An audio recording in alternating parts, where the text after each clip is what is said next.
Assalamualaikum warahmatullahi wabarakatuh. Nama saya Firman Nur Rahman. Saya dari Akuntansi Syariah kelas C. Saya akan menjelaskan tentang kias. Secara etimologis, kias artinya mengukur, membandingkan sesuatu dengan yang semisalnya. Sementara pengertian kias menurut istilah hukum, terdapat beberapa definisi yang berbeda yang saling berdekatan artinya. Kias sebagai metodologi penerapan hukum Islam.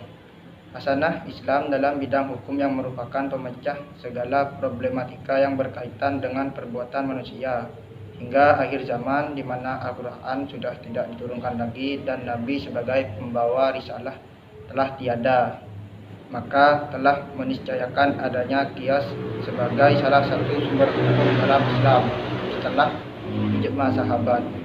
Kias dalam hal ini memiliki nas yang kuat dalam menjadikan kias sebagai metodologi dalam penerapan hukum dalam Islam. Ruang lingkup kias. Para ulama usul fiqh menggunakan metode kias ini hanya dalam hal urusan muamalah, seperti bagaimana hukumnya memukul ibu atau bapak, atau bagaimana hukumnya membakar harta anak yatim, dan bagaimana hukumnya bunga bank. Semuanya dilakukan dengan menggunakan metode kias untuk menentukan hukum-hukum tersebut, dan kias tidak digunakan dalam ruang lingkup ibadah. Rukun dan syarat kias.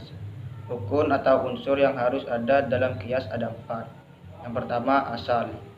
Asal yaitu sesuatu yang dinaskan hukumnya yang menjadi ukuran atau tempat merupakan atau mengkiaskan. Far'u. Yang kedua, far'u. Far'u yaitu sesuatu yang tidak dinaskan hukumnya yang diserupakan atau dikiaskan. Hukum asal. Hukum asal yaitu hukum syara' yang dinaskan pada pokok yang kemudian akan menjadi hukum pula bagi cabang.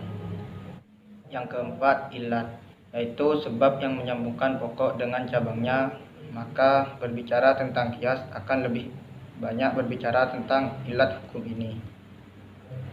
Macam-macam kias. Macam-macam atau pembagian kias dapat diuraikan berdasarkan hal-hal berikut ini. Yang pertama, kias aulawi, yaitu kias yang berlakunya hukum pada furu' lebih kuat dari pemberlakuan hukum pada asal karena kekuatan ilat pada furu'. Yang kedua, kias musawi, yaitu kias yang kekuatan hukum pada furu' sama dengan kekuatan hukum pada asal dikarenakan kekuatan ilatnya sama. Yang ketiga, kias al-adna, yaitu kias di mana ilat yang terdapat pada far'u lebih rendah bobotnya dibandingkan dengan ilat yang terdapat dalam asal. Kias sebagai sumber hukum Islam. Berdasarkan pada beberapa pengertian tentang kias, dalam pembahasan sebelumnya dapat diambil benang merahnya bahwa pada dasarnya kias adalah penarikan kesimpulan atau inferensi dari suatu masalah hukum yang telah ditentukan hukumnya oleh nas untuk suatu masalah hukum yang belum ditentukan hukumnya oleh nas, karena di antara dua masalah hukum tersebut terdapat makna homonim yang disebut ilat. Sekian dari saya. Assalamualaikum warahmatullahi wabarakatuh.